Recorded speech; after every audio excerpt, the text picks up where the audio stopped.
চট্টগ্রামে অনেক অবৈধ অস্ত্র এখনও অপরাধীদের হাতে। এর মধ্যে ৫ আগস্টের পর থানা থেকে লুণ্ঠিত ১৬৩টি অস্ত্র উদ্ধার হয়নি এখনো, যেগুলো অপরাধ কর্মকাণ্ডে ব্যবহৃত হচ্ছে বলে শঙ্কা অনেকের।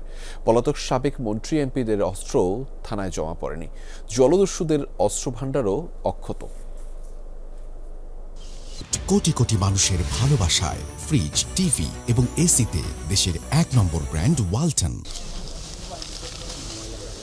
লুণ্ঠিত অস্ত্র উদ্ধারে চট্টগ্রামের বিভিন্ন স্থানে মাঝে মাঝেই চলে পুলিশের অভিযান। গেল ৫ আগস্ট সিএমপির কোতোয়ালি, ডবলমোরিং, ইপিজেড, পতেঙ্গা সহ ১৬টি থানা থেকে লুট হওয়া ৯৬৭টি অস্ত্রের মধ্যে এখনও মেলেনি ১৬৩টি।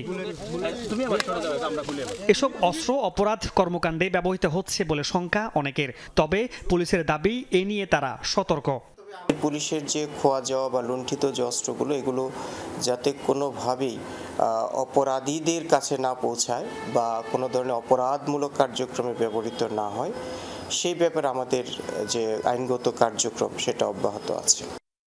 এছাড়া ৫ আগস্টের পর বিদেশে পালানো এবং আত্মগোপনে থাকা আওয়ামী লীগ সরকারের সাবেক মন্ত্রী, এমপি ও দলটির নেতাদের কোনো অস্ত্র জমা পড়েনি থানায়। কয়েকদিন আগে উত্তর কাট্টলী থেকে উদ্ধারকৃত ২টি পিস্তল এবং ১৬ গুলিও পলাতক কোনো মন্ত্রী, এমপি কিংবা ব্যবসায়ীর বলে ধারণা পুলিশের। অস্ত্র উদ্ধার অভিযান পরিচালনা করতে গিয়ে আমরা অন্যান্য অবৈধ অস্ত্রও পাচ্ছি। আমাদের বিগত কয়েক মাসের যদি আমরা পরিসংখ্যান দেখি, আমরা দেখেছি যে আমাদের বেশ কিছু অবৈধ অস্ত্র আমরা উদ্ধার করতে সক্ষম হয়েছি।